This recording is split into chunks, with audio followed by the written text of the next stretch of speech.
तर hello guys, good morning. तर मी छान अशी रेडी झाली होती, छान रेड कलरची साडी घालून. कशाला तर हे पण सांगते.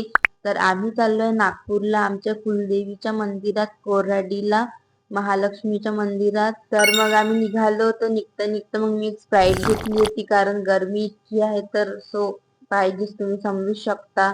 तर 2.5 तासात आम्ही नागपूरला पोहोचलो होतो. आणि मंदिरात जाता जाता आम्हाला हनुमानजीची खूप मोठी मूर्ती पण दिसली. आणि मग आम्ही मंदिरात पण पोहोचलो होतो. इतकं छान वाटत होतं. सिरियसली मंदिर खूप छान आहे आणि बाहेरचं पण वातावरण खूप छान आहे.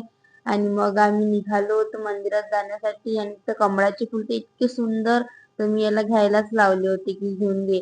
मग आम्ही कमळाचे फुल घेतले, ओटी भरायला देवीसाठी घेतलं, हार वगैरे.